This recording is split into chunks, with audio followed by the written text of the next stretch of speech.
안녕하세요. 마이웨이입니다. 시장이 전체적으로 증시 또 암호화폐 시장 할 거 없이 모두 약세의 흐름을 보여주고 있습니다. 그런데 큰 변동성은 있는 게 아니기 때문에 오늘은 시황보다 투자에 관한 이야기를 좀 말씀을 드릴게요. 제 영상을 보시는 많은 분들이 대부분 장기 투자자일 것입니다. 왜냐하면 많은 암호화폐 관련 유튜브 채널이 있지만 제 채널은 몇 개 없는 장기 투자 관점의 채널이에요. 그렇다고 여러분이 처음부터 장기 투자자는 아니었을 테고 아마 작년에 이런 불장일 때 들어오셨던 분이 많을 테고 조금 더 빨리 시작하셨다면 2020년 이렇게 비트코인이 올라갔을 때 이렇게 서서히 오르기 시작한 시점부터 들어오신 분들도 많다고 생각이 됩니다. 그러다가 올해 비트코인 가격이 이렇게 하락을 하면서 자발적인 장기 투자자라기보다는 어쩔 수 없이 장기 투자자가 되신 분들이 더 많을 것으로 생각이 돼요. 저 역시 처음부터 장기 투자자는 아니었어요. 제가 처음 이 암호화폐를 시작한 시기가 바로 이 2017년도 한 7월쯤 한 요 시기였어요. 그러니까 2017년 한 여름이었죠. 저는 이때까지만 해도 부동산에만 관심이 있었지 주식은 또 하지도 않았습니다. 그러니까 저는 주식보다 암호화폐를 더 먼저 시작을 했어요. 여러분도 아시다시피 이 암호화폐 시장은 변동성이 매우 크잖아요. 그러다 보니까 그때 처음 시작하고 나서 이 계좌가 하루에도 돈이 불었다가 줄어드는 걸 보니까 정말 신세계를 경험한 것 같더라고요. 그러다가 또 크게 떨어지더라도 조금만 존버하면 또 금세 회복이 되고 하니까 투자금을 조금씩 더 넣었어요. 그러다가 여기 보시는 것처럼 2017년도 연말쯤 가서는 이렇게 많이 상승을 하게 되잖아요. 그러니까 저의 계좌의 수익금도 이제 1억 원이 넘어서는 순간도 있더라고요. 지금 굴리는 자금에 비해서는 1억 원은 상대적으로 작긴 하지만 그래도 그때는 2, 3천 투자해서 1억 원을 넘긴 것이기 때문에 정말 눈이 돌아갔습니다. 그러다 2018년 이후에 이렇게 대폭락을 경험을 하면서 이전까지는 어느 정도 조금만 존버하면 금세 회복되고 다시 수익권이 되고 그랬는데 이때는 진짜 계속 떨어지기만 했어요. 그래서 이때 저는 알았습니다. 내가 사고팔고를 잘해서 수익이 났던 것이 아니라 이때는 누구나 돈만 넣으면 다 돈을 벌었던 시기구나 하고요. 그래서 이렇게 큰 하락을 경험한 이후로는 한동안 이 업비트를 켜지도 않았습니다. 그리고 그냥 없는 돈이다 생각하고 살았어요. 그러다가 이렇게 대폭락을 해도 이 비트코인이 없어지지 않네 라는 생각이 들더라고요. 그러니까 처음 시작할 때만 해도 여러분과 같이 단순히 변동성이 크고 또 돈을 벌 수 있다라는 얘기를 듣고 저도 들어왔는데 그러다 손실을 많이 봤지만 그럼에도 이 시장이 이렇게 폭락을 해도 이 시장이 없어지지 않는다라는 것을 느끼고 그때부터 본격적으로 관심을 갖고 공부하면서 수량을 모아가는데 집중을 했습니다. 그래서 이 시기 때부터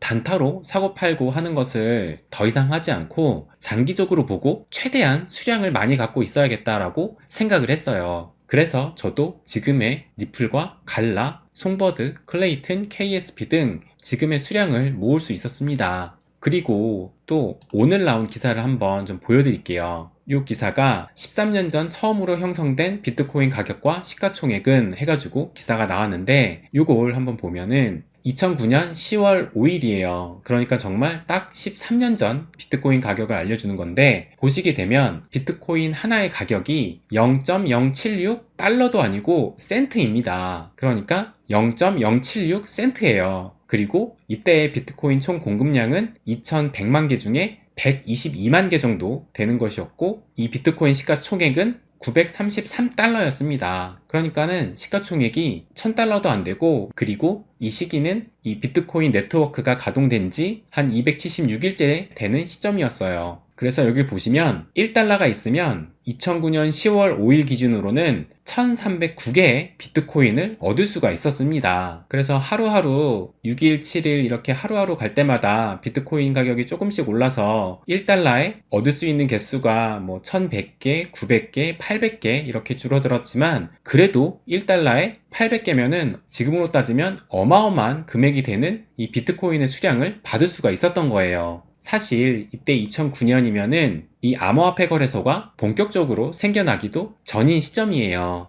그래서 가장 오래된 거래소 중에 하나로 이 비트스탬프 거래소가 있는데, 이 거래소의 초창기 때 가격을 좀 보게 되면 보시면 2012년도에 초창기의 가격대가 뭐 한 2달러 선에서 5달러 선, 뭐 6달러 이렇게 가격이 형성돼 있었어요. 그러니까 이때 한 100달러? 이때 2012년도에 우리나라 원달러 환율을 보니까 한 1100원대였더라고요. 그러니까 우리나라 원화 기준으로 한 11만 원만 투자를 했어도 한 20개에서 50개의 비트코인을 살 수가 있었던 거예요. 뭐 물론 그때 비트코인을 샀다 하더라도 진작에 다 팔아버렸을 확률이 더 높습니다. 하지만 이것만 봐도 장기 투자의 위대함이 어떠한지를 알 수가 있어요. 그렇다면 우리 같은 개미들은 지금 비트코인을 뭐 기껏해야 몇 개, 뭐 그래도 조금 더 많은 사람이 한 몇십 개 정도 가지고 있을 텐데, 비트코인을 정말 많이 갖고 있는 이 고래들은 과연 평단가가 얼마일까요? 그 기사가 또 오늘 나와서 이걸 좀 보여드리면, 비트코인 고래 2017년 이후 평균 축적 가격이 15,800달러다 라고 이렇게 기사가 나왔어요. 그래서 요거를 좀 자세히 보면 비트코인을 1000개 이상 보유한 고래 투자자들이 2017년 1월 이후 현재까지 비트코인을 매수한 평균 가격은 15,800달러다 라고 이렇게 기사가 나왔습니다. 그래서 요 그래프가 있는데, 요 그래프를 좀 확대해서 보게 되면 이 차트에 이 빨간 선이 비트코인 1000개 이상을 보유한 고래들의 이 실현 가격인데, 이해하기 쉽게 그냥 평단가라고 생각하면 돼요. 그런데 보시는 것처럼 뭐 재작년도, 작년도 이렇게 한창 불장일 때는 이 고래들의 평단가와 실질적인 비트코인의 가격이 이렇게 큰 차이를 보였어요. 그런데 지금은 거의 고래들의 평단가와 현재 비트코인 가격이 이렇게나 많이 좁혀진 상태입니다.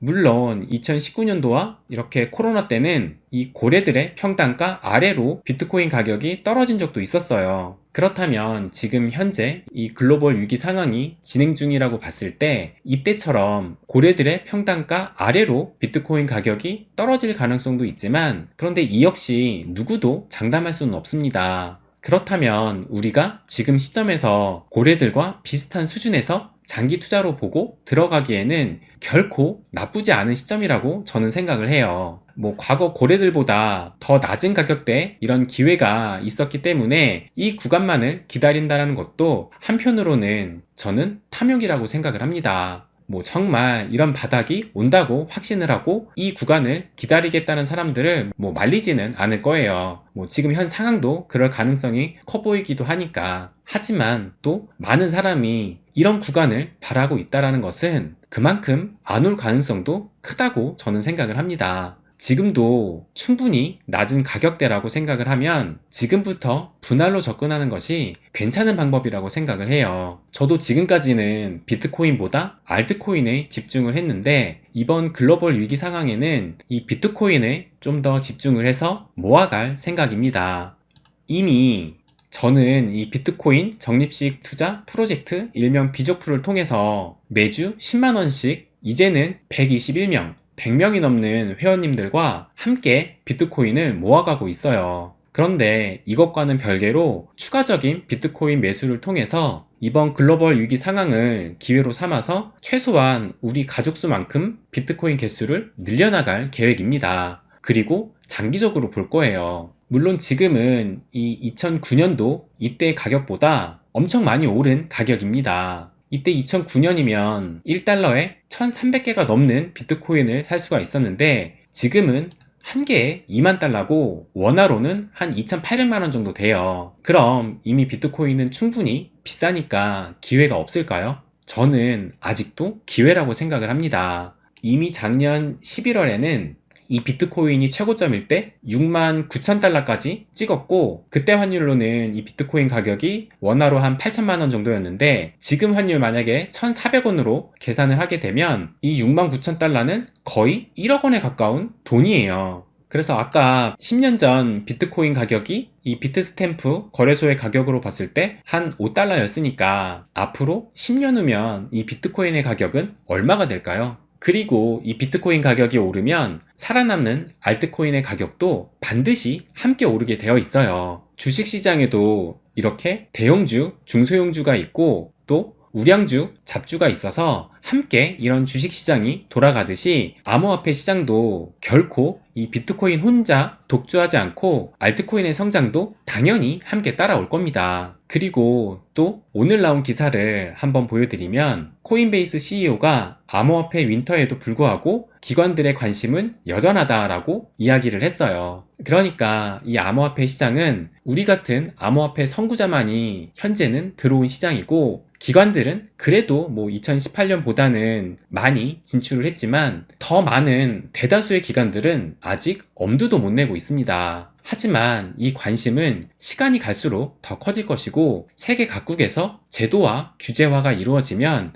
기관, 개인 할 것 없이 수많은 집중을 받으면서 이 암호화폐 시장은 더 크게 성장할 것이라고 봅니다. 이것이 우리가 이 비트코인을 비롯한 암호화폐에 장기 투자해야 하는 이유라고 생각을 해요. 많은 분들이 올해 이 암호화폐 가격이 크게 폭락을 하면서 힘든 상황일 거예요. 계속 말씀드리지만 지금의 마이너스 난 수익률은 잠시 있고, 지금을 기회라고 생각하는 이런 긍정적인 마인드로 조금씩이라도 소액이라도 모아 나가야 된다고 생각을 합니다. 현재 마이너스 된 계좌를 보는 게 너무 속이 쓰리고 마음이 아프다면 기존 거래소에다 거기에다가 물을 타면 티도 안 나니까 거기에 불입을 하지 말고, 기존에 이용을 안 했던 거래소를 새로 만들어서 빗썸이나 코인원을 통해서 별도로 모아나가는 것도 하나의 방법이에요. 저 역시 이 비트코인은 업비트를 이용하지 않고 코인원을 이용해서 모아가고 있습니다. 그렇게 해서 이 시장에서 끝까지 살아남는다는 생각을 갖고 모아 나가면서 버틴다면 반드시 이 시장은 다시 불장이 올 것입니다.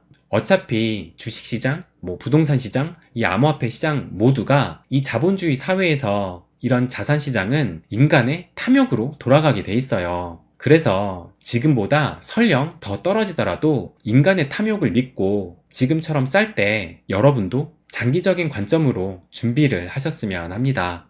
네, 그럼 오늘은 여기까지 하겠습니다. 항상 제 이야기 끝까지 들어주셔서 감사드립니다.